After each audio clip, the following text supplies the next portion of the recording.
चमोली की थराली में एक युवती की मौत, मलबे में एक शख्स लापता। कल रात थराली में बादल फटने की घटना, एसडीएम आवास समेत कई मकान क्षतिग्रस्त हो गए।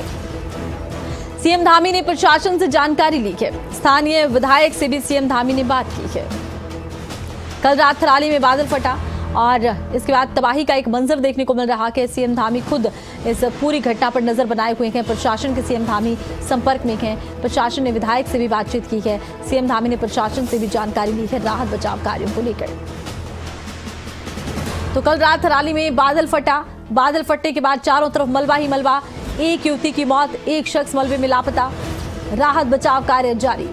सीएम पुष्कर सिंह धामी ने हादसे को लेकर प्रशासन से बातचीत की है। स्थानीय विधायक से बातचीत की है। राहत बचाव कार्य जारी है। बादल फटने से चारों ओर मलबा ही मलबा आ गया। और ज्यादा जानकारी के लिए खबरें अभी तक की ब्यूरो चीफ राव शफात का हम रुख करते हैं। राव शफात, मानसून का कहर फिलहाल उत्तराखंड पर थमता नजर नहीं आ रहा। एक बार फिर बादल फटने की घटना सामने आई है, क्या कुछ जानकारी? देखिए, पहले ये आपदा थराली में आई थी, लेकिन अब आपदा थराली में आई है। और चमोली क्षेत्र में थराली पड़ता है करीब 75 किलोमीटर दूर रुद्रप्रयाग से। और क्योंकि आपदा का जो वक्त था वो रात का था, क्लाउड ब्रस्ट हुआ था, बादल फटे थे और करीब 12:45 और 1 बजे के बीच में ये आपदा आई थी। तो इस आपदा से बड़ा नुकसान उठाना पड़ा है उस इलाके को, जिसमें चेपड़ो बाजार है, इसके साथ ही जो कोट द्वीप है, ये वाला सगबाड़ा है, ये वाला जो इलाका है, क्षेत्र है, ये सबसे ज्यादा क्षतिग्रस्त हुआ है, नुकसान हुआ है। यहाँ मलबा भरा हुआ है। और क्योंकि जब सूचना एसडीआरएफ एनडीआरएफ को पहुंची तो तुरंत टीमें रवाना की गई। इसके साथ ही मैं आपको बता दूं कि आर्मी की जो 50 जवानों की टुकड़ी है वो भी इस वक्त रेस्क्यू में जुटी हुई है। एनडीआरएफ की टीम है, एसडीआरएफ की टीम है, स्थानीय प्रशासन है, डीएम इस वक्त खुद घटनास्थल के आसपास इलाकों में मौजूद है, दिशा निर्देश जारी कर रहे हैं। और इसके साथ ही जो आर्मी की टीम है वो भी रेस्क्यू में जुटी है। लेकिन जो क्षेत्र है वो सबसे ज्यादा नुकसान हुआ है। एसडीएम का जो आवास है मलबे के आने की वजह से ज्यादा क्षतिग्रस्त हुआ है। जो तहसील परिसर है वहां पर भी मलबा बहुत ज्यादा है। इस वक्त कुछ ऐसे क्षेत्र हैं जिनको चिन्हित किया गया है जहां इस वक्त रेस्क्यू चल रहा है, क्योंकि जो एक महिला है उसकी सूचना है कि मलबे में दबी है, इसके साथ एक छोटी बच्ची है, उसके मलबे में दबे होने की सूचना है। इसके साथ ही जो बाजार है चेपड़ो बाजार, यहां पर भी मलबा बहुत ज्यादा आया था, तो एक व्यक्ति के यहां दबे होने की सूचना है। हालांकि स्थानीय लोगों का कहना है कि एक महिला की इसमें मौत हुई है, लेकिन अभी आधिकारिक तौर पर जो जानकारी लगी है उसमें करीब 3 से 4 जो मेल और फीमेल हैं वो मिसिंग है। तो अभी जो रेस्क्यू टीम है वो इस वक्त जुटी हुई है। सबसे पहली प्राथमिकता रेस्क्यू टीम की है कि उन लोगों को बचाया जाए जो मलबे के नीचे है। ड्रोन का इस्तेमाल किया जा रहा है, सेना की जो टुकड़ी है वो लगी हुई है, स्निफर डॉग हैं वो भी लगे हुए हैं। इसके साथ जो स्वास्थ्य विभाग की टीम है करीब 12 लोगों की, वो मौके के आसपास जो कैंप है वो किया हुआ है। जो स्थानीय प्रशासन है, आला अधिकारी हैं वो मौके पर है। और कुछ जो महत्वपूर्ण विभाग है, एक टीम बनाई गई है, उनको अटैच किया गया, जिसमें पीडब्ल्यूडी की टीम है, जल संस्थान की टीम है, यूपीसीएल की टीम है, इनको भी वहां पर अटैच किया गया है। मुख्यमंत्री पुष्कर सिंह धामी ने इस पूरी घटना पर चिंता जताई है और वहां जो अधिकारी इस वक्त रेस्क्यू में जुटे हैं उनसे लगातार मुख्यमंत्री पुष्कर सिंह धामी जानकारी ले रहे हैं। और आपदा कंट्रोल रूम में इस वक्त जो आपदा सचिव है वो मौजूद है, तमाम जानकारी ले रहे हैं, दिशा निर्देश लगातार जारी किए जा रहे हैं।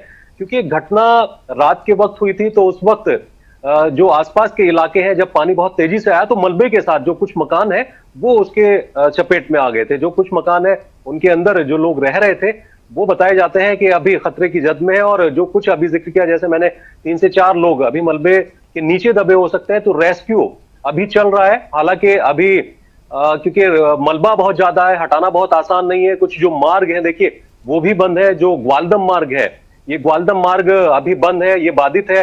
जो आसपास के इलाके हैं वहां लोगों को भी परेशानी का सामना करना पड़ रहा है। लेकिन स्थानीय प्रशासन ये सुनिश्चित कर रहा है कि जो स्थानीय लोग हैं उनको किसी तरह की कोई दिक्कतें ना हो, कोई परेशानी ना हो। जो स्थानीय लोगों के लिए खाद्यान्न सामग्री है उसका इंतजाम किया जा रहा है और कुछ नंबर भी फ्लैश किए गए हैं, लोगों से जानकारी ली जा रही है।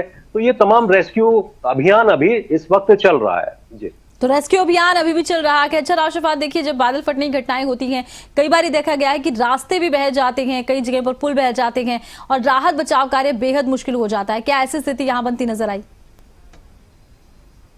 हाँ बिल्कुल, देखिए बहुत सारे ऐसे जो मुख्य मार्ग हैं, जैसा मैंने कहा कि अभी जो थराली से लेकर के ग्वालदम मार्ग है उस वो जगह जगह कई जगह वॉश आउट हुआ है, यानी बहुत ज्यादा उसको नुकसान हुआ है।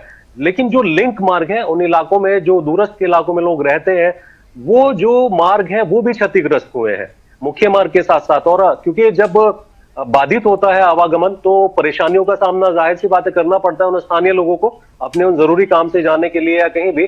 तो ये तमाम दिक्कतें उन इलाकों में इस वक्त हैं।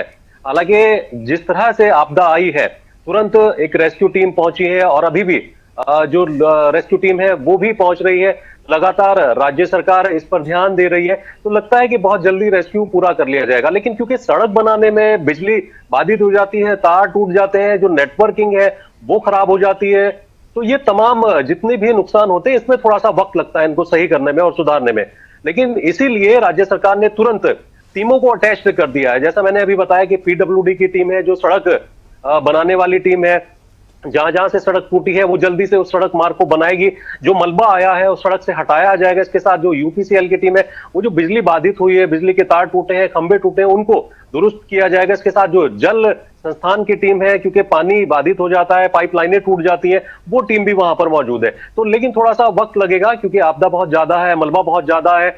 रात के वक्त में जिस तरह का क्लाउड बर्स्ट हुआ है, बहुत ज्यादा तेजी के साथ उस इलाके में मलबा है। जो चेपड़ो बाजार है वो तो इलाका पूरी तरह से इस वक्त मलबे में दबा हुआ है। जो आसपास के क्षेत्र है, जो कोटद्वीप है, कोटद्वीप पे भी बहुत ज्यादा मलबा है। तो मलबा हटाने का काम भी इस वक्त चल रहा है। जी, तो मलबा हटाने का काम भी इस वक्त तेजी से चल रहा है और एक आपदा की स्थिति है। अच्छा देखिए राशिफात, ये कोई पहली घटना नहीं है। इसी मानसून में एक के बाद एक कई घटनाएं पेश आई हैं बादल फटने की और कई जगहों पर मलबा आ गया।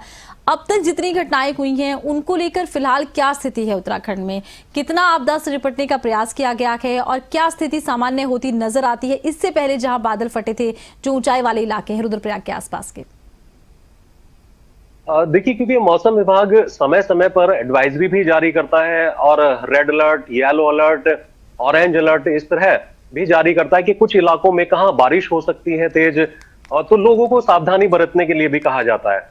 और राज्य सरकार भी ये प्रयास करती है कि जब मौसम विभाग एडवाइजरी जारी करे, अपनी या चेतावनी जारी करे रेड अलर्ट की या फिर ऑरेंज अलर्ट की, तो उन इलाकों में जो स्थानीय प्रशासन है वो सतर्क हो जाता है। जो नदियों के आसपास के इलाके हैं उन लोगों को सचेत किया जाता है, सुरक्षित स्थानों पर उनको भेजा जाता है।